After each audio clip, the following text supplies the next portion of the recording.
Assalomu alaykum qadri baland tomoshabinlar. Nabijon Nurmatov kanaliga xush kelibsiz. Bugun 1-noyabr kuni inshaalloh. Mana soat 4:30 bo'ldi. Biz syomkani qilamiz limonning ichida. Ya'ni qanday parvarish, qanday masalan batafsil aytib o'tamiz.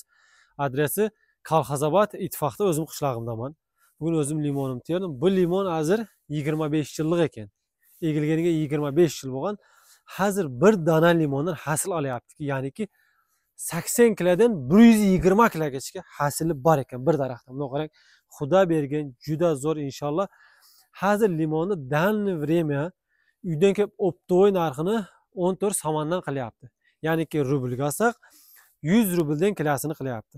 Bermayapti, ya'niki hali tursin, zaxira qilaman debdi. Ya'ni bular tergan yo'q. Mana bunisiz 10 da pishgan yo'q, bular zo'r pishgan. Shunday bir limon aslab ko'rsataveramiz. Buni qarang, limonlar qanday bo'lgan. Oldinda bu yoqda ham ko'rsatamiz. Bu yoqqa jir. Mana limonlar xudoga shukr juda hasildor kelgan, hasili zo'r. Dag'al umuman yo'q. Toza limon, jo'shqa, tozachilikqa qaraydi. Buning ostidan faqat enkayib o'tasiz. Mana videolarda olsak bo'ladi, ko'rsatamiz. Mana juda limon yaxshi bo'lgan. Shuning uchun mehnat qiling. Hozir bu yerda limon 100 nechta dedi, limon dedi. 120 ta, 110 ta. Bittasidan hasil 100 kilodan bo'lganda qancha bo'ladi? 10 tonna limon, 10 tonna limonni shura 5 so'm, 6 so'm qama egilgan ekan. 6 so'm yoki 7 so'm so'rab qo'ygan egasi bor edi. Qancha so'm qay? Akay davlat? Ha?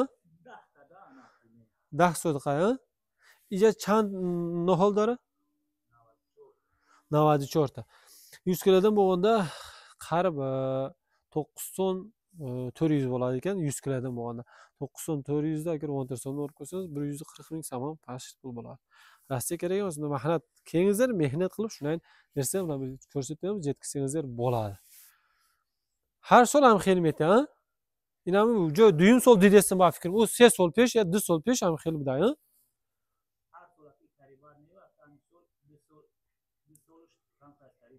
Ha, kamtar.